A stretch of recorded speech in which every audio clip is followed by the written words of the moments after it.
ማለቴ ዘራፍ ዘራፍ ምንድነው እናቴ ምንድነው አላህ እንዴ ሰላም ነኝ ደህና ነኝ ምን ሆናችሁ ነው ተረጋጉ እንጂ አንተማ ሰላም ነው አየን ቤተሰቦችን ጨርሰህ ነው የመጣው አይደለ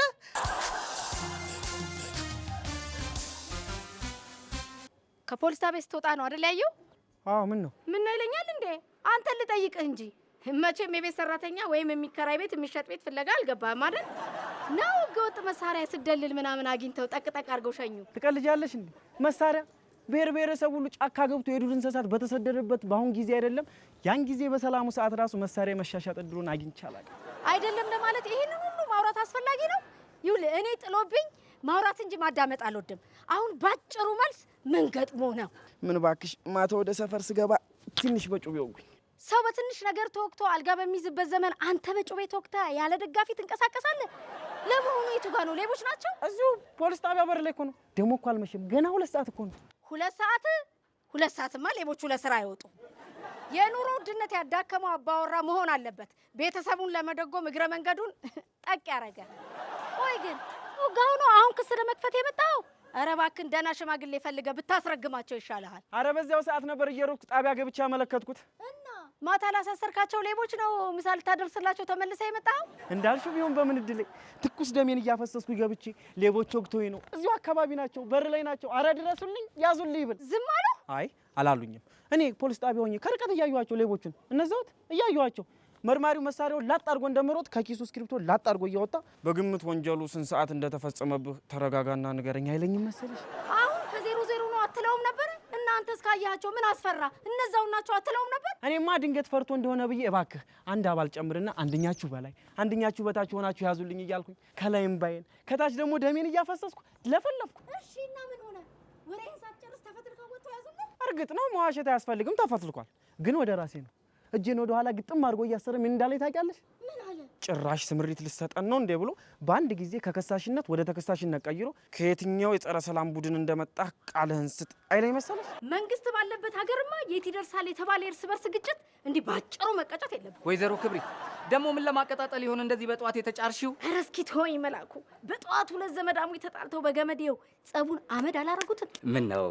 እኔ ነኝ ራሴ ማጠፋው አይ እኔ ነኝ ቀድሜ ራሴ ማጠፋው እያሉ ሲጓተቱ የተጣሉበት ገመድ ተበጠሰ ኧረ ራሳቸውን ቢያጠፉ በስንት ጣሙ ያንን የመሰለ ጸብ ውሃ ቸልሰው ሊያጠፉት ቆመው ድርድር አልጀመሩ ታዲያ እነሱ ቆመው ለተደራደሩት ምንድነው አንቺን ወደፊት እንደዚህ የሚያንደረድርሽ እንዴ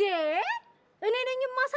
የማሰጠው ብሎ የተጣሉበት ማስጫ ገመድ እኮ የመንግስት ነው እና አሁን አንቺ ለመንግስት ጥብቅና እየቆምሽ እኔ በምን ስልጣኔ ለመንግስት ጥብቅና ቆማለሁ ነገር ግን ይኸውልህ ፖሊስ ጣልቃ ገብቶ እግር በእግር ዱካ በዱካ ተከታትሎና መርምሮ ገመዱ የቴሌ ይሁን የመብራት ኃይል ይሁን መርምሮ አጣርቶ እስኪደርስበት ድረስ እነሱን በቁጥጥር ስር አውሎ ጸቡን ከቁጥጥር ውጪ ማድረግ ስለሚችል ላመለክት እየሄድኩ ነው አይ ክብሪት አንቺ ራሱ እኮ ነገሩን ቁጥጥር ሰራሽው እንደው ዝም ብዬ ሳይ መንገዳችን አንድ መሰለኝ እንደው ያ የፈላበት ወንድም አሁንም መደባደብ አልተውም ብሎ ፖሊስ ጣቢያ ያመላለሰ ነው አይደል ኧረ ከወንድሜ አናት ላይ ብረጂ እንደ እኔ ቦርድስ ፖሊስ ካናቱ ላይ መውረድ ይተዋል እንዴ አንተም ደግሞ ፍራሽና ሳህንን ይዘህ መመላለስ አትተውም ለምን ወንድም ነው ልጅ ታዲያ እናቴ ድምፅ እማ ወይኔ ማለቴ ዘራፍ ምንድነው እናቴ ምንድነው አላህ እንዴ ሰላም ነኝ ደህና ነኝ ምን ሆናችሁ ነው ተረጋጉ እንጂ አንተማ ሰላም ነው አየን ቤተሰቦችን ጨርሰህ ነው የመጣው አይደለ በሉት እንጂ ቆማችሁ ምን ታዩታል እንዴ ተው ይሄው ሞላ ጎደለ ስትሉ ባለቤቱ ሙሉ ነሽም አለች ይሄው እማ ሰላም ነኝ ምንም አልሆንኩ ደህና ነኝ ምንም አልሆንኩ ሰላም ነኝ በቃችሁ በቃ እኛ ሰላም ፈጥረናል የያዛችሁትን ጣሉት በቃ ምንም አያስፈልግም ምንድነው የምትጮህባቸው እነሱ እኮ ለአንተ ሲሉ ነው ወንድሞቼ የመጡት አዎ ወንድሞቼ ላይ ነው የምጮህ ወንድሙን መቆጣት አግቶት ነው ያለፈ ታሪካችን እያስታወስን አሁን ላይ እየተባላን ያለ ነው የወንድምህን ደም ትመልሳለህ ብሎ ሲጠበቅ ፈርተህ ነው እንጂ አዎ ለእናቴ ስል ነው ፈሪ ሆንኩት ባልተረጋገጠ ታሪክ ብገልም እስር ቤት ብሞትም መሬት ነው የምገባው እንደዘሩበት ታሪክማ ቢሆን ይሄን መልካም ፍሬ ባላፈራ እርግጥ ነው በምንም ይሁን በምንም ምክንያት ያንተ ታላቅ ወንድም በመሞቱ አዝናለሁ ግን የእናንተ ጸብ ታላቅ ወንድምህን አይመልስም እስከ መቼ እንደዚህ እንኖራለን እኔ በእነሱ ምክንያት እነሱም በእኔ ምክንያት እየተሳቀቅን እንዴት እንኖራለን እኔ ባልቦላ ዛሬ በአጋጣሚ ዲሽ ስራ ብሎ ሲጠራኝ በዚህ ምክንያት ይቅርታ ልጠየቀው ነበር የመጣሁት እባክህ ይቅርታ አድርግልኝ በሉ ተቃቀፉ። ቆይ ዝም ብሎ ማጨብጨብና መተቃቀፍ እኮ ብቻ መሪዎቹ ማለቴ ዋናዎቹ መተቃቀፋቸው ብቻውን ቂምን አያሽር። ህዝብ ከህዝብ ቤተሰብ ከቤተሰብ ሲታረቅ ነው እርቁ እርቅ የሚሆነው። ሁለተኛውና ዋናው ነገር ደግሞ ይሄንን ነገር ቤተሰብ ከቤተሰብ ወሬ እያባላ እያፋጨ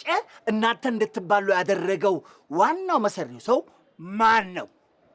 ልብ አንልም እንጂ እንኳን በመንደሩ በሀገሪቱም ያልተፈታው ችግር ዋናው ምንጭ መሰሪው እቻት